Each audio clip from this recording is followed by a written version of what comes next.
This is the Guided Pathways Project Spotlight presentation for EDH 6065, History of American Higher Education. I am presenter Mia Mwongo. So in the presentation, for the Spotlight presentation itself is the Guided Pathways Project, just the definition, so to speak, in origins.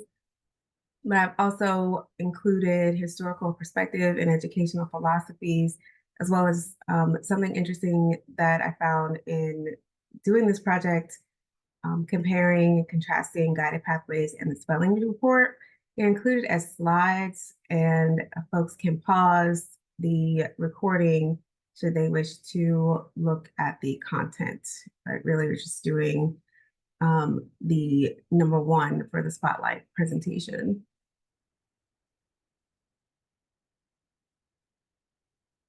So overview of guided pathways, the definition and purpose. Guided Pathways Project is a comprehensive college reform model that's really to help students navigate educational spaces effectively, providing structured pathways to achieve goals. That includes aligned support, clear program choices, and is designed to enhance student outcomes. And the program choices and student outcomes becomes extremely important as we look to how different people have varied perspectives on guided pathways. It really comes down to the program choices and that measurement and how to attain the student outcomes. Key components. The project involves redesigning the student experience, again, by offering those clear program maps, progress tracking, proactive advising that's centered around helping the student determine the right path towards educational and career goals. And we're going to talk about significant milestones, but really trying to trace back origins. Started with the data collection and review in 2004, fast forwarding to 2015 with the release of the Redesigning America's Community College Report by the Association of American Community Colleges in 2015, and then implementation of the guided pathways framework from that report. Looking forward from 2015, schools have been implementing that framework.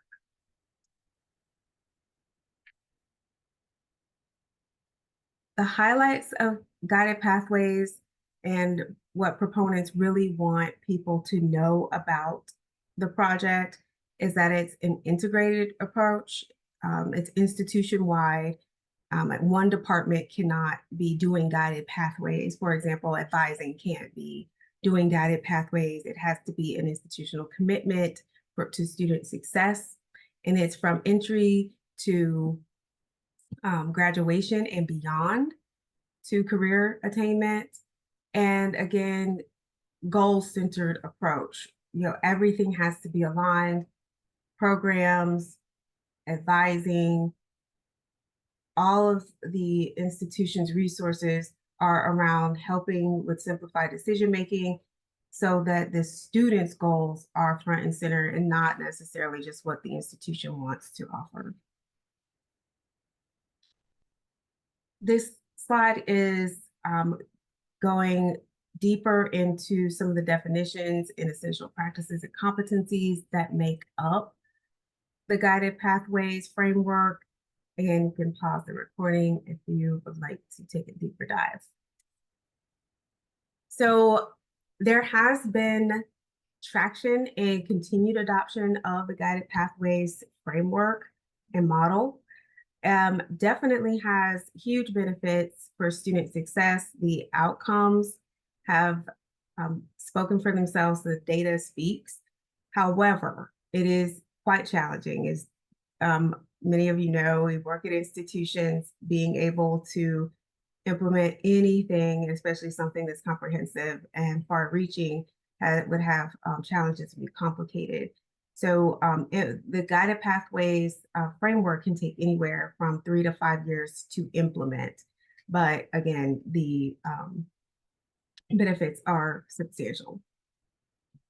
And we're going to talk about key dates on this next slide. So guided pathways timeline, as I mentioned, really trying to trace back to the nebulous origins of the beginnings is really when various organizations were trying to collect a lot of data on student success and student outcomes. And a marker was the 2004 launch of Achieving the Dream initiative to kind of coalesce around that data and really focus on completion, equity, and performance.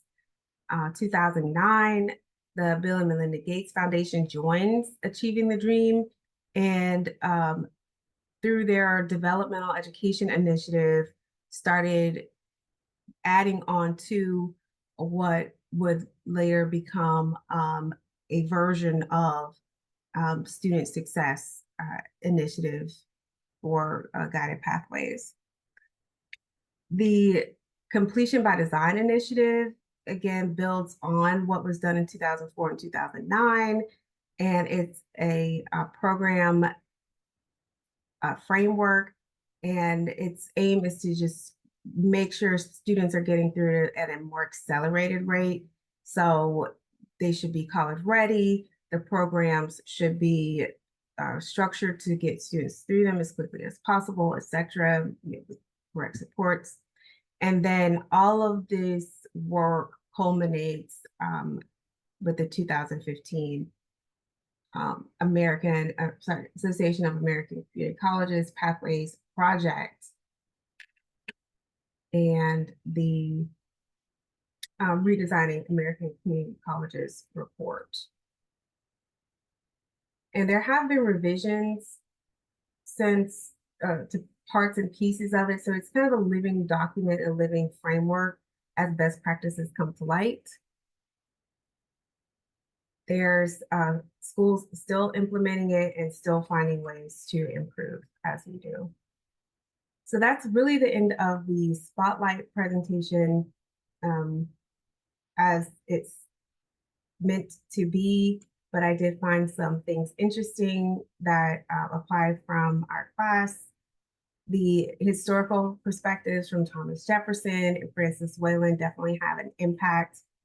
As you can imagine, their educational philosophies about practical application of knowledge and skills for the good of society, and making sure that people's education was aligned with being able to contribute to workforce in society.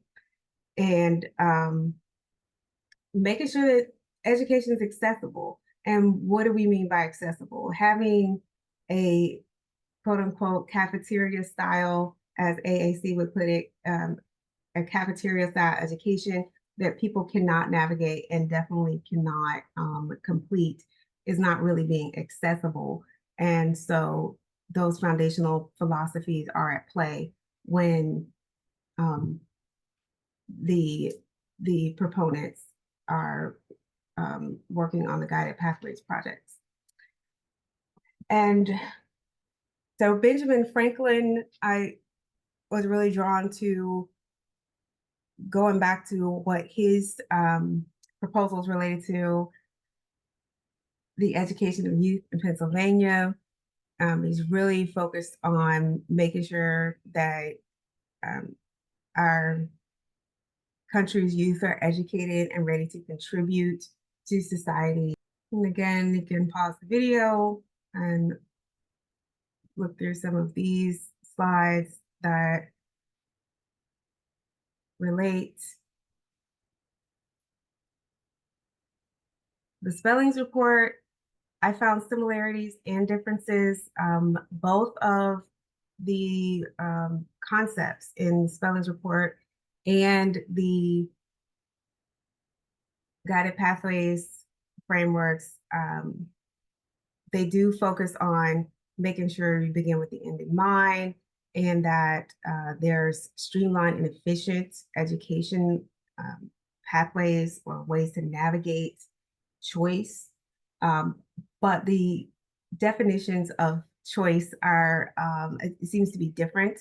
And then the accountabilities for outcomes and measurement of outcomes seems to be very different.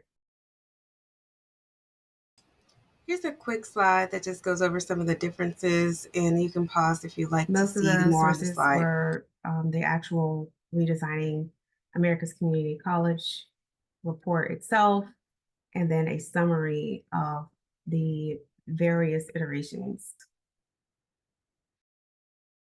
Thanks very much.